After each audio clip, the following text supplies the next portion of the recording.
Hello everyone, welcome to Desert Succulents, and today we're gonna be talking about the 10 difficult to kill succulents.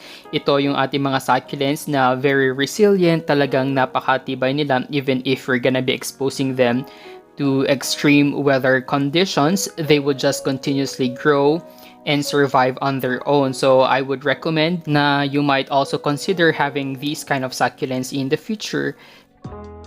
First is we have our Sedum Burrito, or also known as the baby burro's tail. Itong succulent na to is located outdoors. It's a hanging succulent, and during those times that we have a typhoon and even yung continuous na rain dito sa ating area, hindi ko siya tinanggal doon sa kanyang location. So definitely exposed siya sa continuous rain, and siguro it helps na napakadami niyang leaves kaya hindi siya naging mushy. Even if we're gonna be exposing it to full sun or direct sunlight, you won't be having any problem with this kind of succulent. Second in our list is our Portulaca Werdermannii. Kapareho niya si Sedum Burrito ng location, and therefore this specific succulent is also exposed to the elements kahit may bagyo, kahit may ulan, and kahit natirik yung araw, still it won't be giving you any headache kasi nga it will just continuously grow on its own. It's literally na kahit napabayaan mo siya and hindi mo siya papansinin for several months, as long as it's receiving nga yung ating sunlight and rainwater, it will just continuously grow on its own.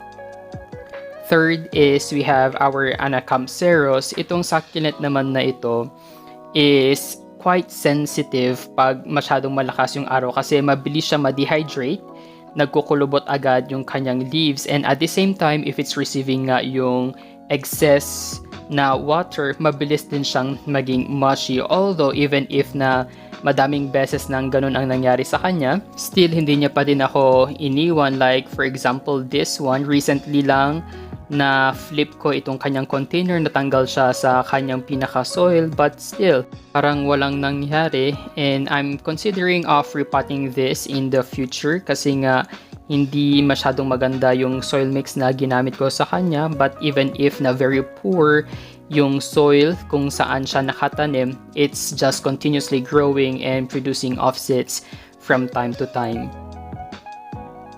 Fourth is we have our Crested Moonstones. Isa din ito sa mga talagang palaban na while my other succulents are secured from the heavy rains, itong mga Crested Moonstones ko are just literally scattered around our rooftop, continuously exposed to the rain and sun every day, almost every day sometimes, but still they manage to survive on their own.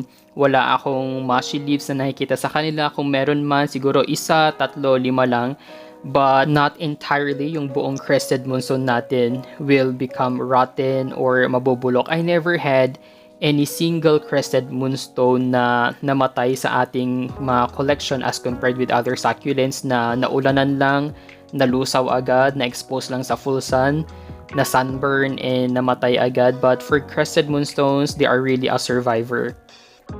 We also have these agave na by just simply looking at it, you would easily see na talagang napakatibay niya.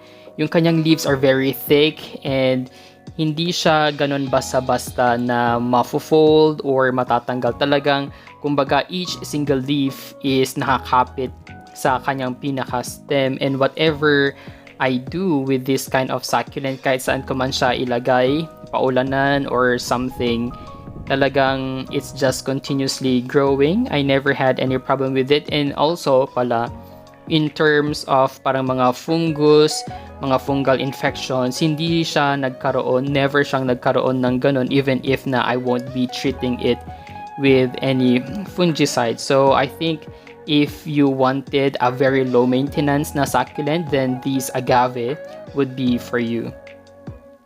Another one is we have our Haworthia Zebras, or I must say Haworthias in general, kasi they are very low maintenance. Itong specific na Haworthia na ito can also be grown indoors. So kung baga, if you wanted a succulent na talagang nasa loob lang siya ng inyong bahay, even if na it's receiving low light, then this would be a perfect succulent for you. So talagang napakahirap nitong patayin, and siguro if we're gonna be neglecting it, if you're not gonna be watering it for siguro mga 3 months, ganun, it would start to dry. But definitely it would take several months before these kind of succulent would totally die. And from time to time, it will just be producing offsets sa kanyang pinaka-base, something that you can easily propagate for you to have more Haworthia zebras. Also in our list is we have our Graptopetalum Ellen, and if you are someone who's been following our vlogs, you know exactly what happened to the succulent. Alam nyo na yung mga pinagdaanan niya before, but even if na nagkaroon siya ng different series of unfortunate events na talagang nasira siya, mostly nung nagkaroon tayo nung ating aso sa ating rooftop, isa ito sa mga napuruhan. Look at those, mostly ng kanyang pinaka-leaves ay natanggal na, but in return, nagkaroon siya ng napakadaming offsets dito nga sa pinaka-base.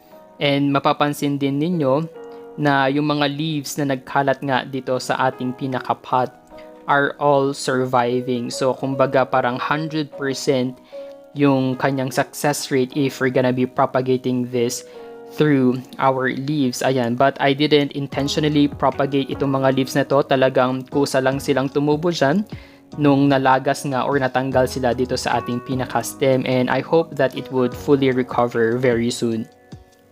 This one is our Echeveria cubic frost, and aside from its unique looking appearance, talagang napakatibay niya din. I have a lot of cubic frost dito nga sa ating garden kasi from each single leaf na natatanggal sa kanya, mabilis siyang lumaki, and in no time magkakaroon kayo ng napakadaming cubic frost sa inyong collection.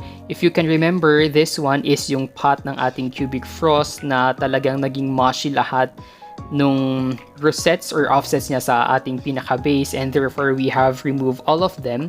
After some time and several weeks, ito na nga yung kanyang pinaka-update look at how it's bouncing back to life. Ganyan ka-resilient itong ating mga cubic frost. Another succulent in our collection na sobrang hirap patayin would be this Echeveria Tuxpan.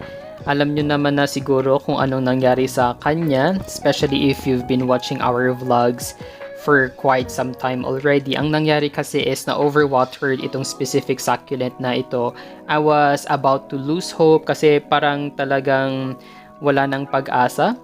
But I decided to just remove all of those leaves, air-dried siya, in-uproot natin siya sa kanyang pinaka-soil, and in just 1 week, nagkaroon na nga siya ng ating mga tiny offsets, and right now, ganyan na yung kanyang itsura. Wherever or whichever angle nyo siya tignan, talagang punong-puno siya ng mga offsets, and therefore, I think, in the future, if you're gonna be planning of buying an Echeveria, then you might as well consider having these kind of succulent.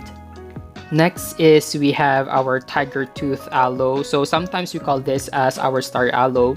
What you're seeing right now is still yung ating mga cement na nakakapit sa kanyang pinaka-leaves kasi isa ito sa mga succulents natin na talaga namang natalsikan nung ating cement during the renovation nga nung ating rooftop, and I tried to remove it many times pero talagang nakakapit na nga siya sa kanyang pinaka-leaves, and I decided not to remove it kasi baka masaktan lang natin yung ating succulent. But here on top, diba, nagkaroon na nga siya ng mga new growth, yung parang mga pure green na yan.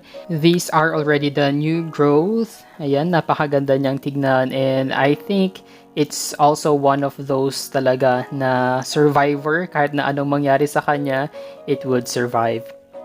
And I think that's all for our top 10 succulents na mahirap patayin. Thank you guys for watching. Don't forget to like and subscribe to our YouTube channel. You may also visit our Facebook page at Desert Succulent PH.